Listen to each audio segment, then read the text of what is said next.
PBA All-Star lineup nilabas na Team North All-Star vs South All-Star mangyayari ulit. Bago tayo magsimula, huwag kalimutang mag-subscribe at like para lagi kang updated sa mga latest upload natin. Salamat!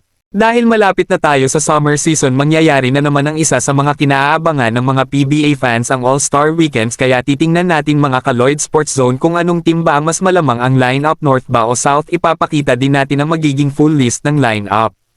Unahin na natin ang North All-Star. Kung titingnan natin, pinangunguhan ulit ni Jepet Aguilar ang lineup ng North at makakasama niya dito sila Calvin Abueva ng Titan Ultra, Juan Gomez Deliano ng Converge, CJ Perez ng San Miguel, Stephen Holt ng Ginebra, Adrian Nocum ng Rain or Shine, Justin Baltazar ng Converge, Troy Rosario ng Ginebra, Justin Arana ng Converge, Chris Newsom ng Meralco, Xavier Lucero ng Magnolia, at para kumumplito sa lineup ng North ay si Jeremiah Gray ng Ginebra.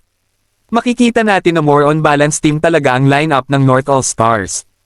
Lipat naman tayo sa South All-Star mga ka-Lloyd Sports Zone. Ang South ay pangungunahan ni Junmar Fajardo bilang team captain ng team, RJ Abarrientos ng Ginebra, Scotty Thompson ng Ginebra, Calvin Oftana ng TNT Tropang Giga, Robert Bolick ng NLEX Road Warriors, Mark Barroca ng Magnolia, Jericho Cruz ng San Miguel, RR Pogoy ng TNT Tropang Giga, Sonny Estel ng Ginebra, Alex Stockton ng Converge, Kaylan Chongso ng Rain or Shine, Santi Santillaya ng Rain or Shine. Kung titingnan natin naman ang South All-Stars, more on guard position ang lineup nila.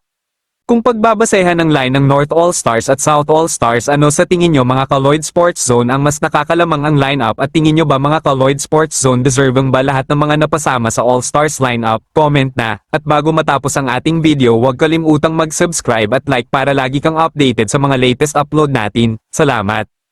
Shoutout nga pala sa ating patuloy na pagdami mga ka-Lloyd Sports Zone, may total of 6,628 na tayo. Maraming salamat sa patuloy na pagtangkilik.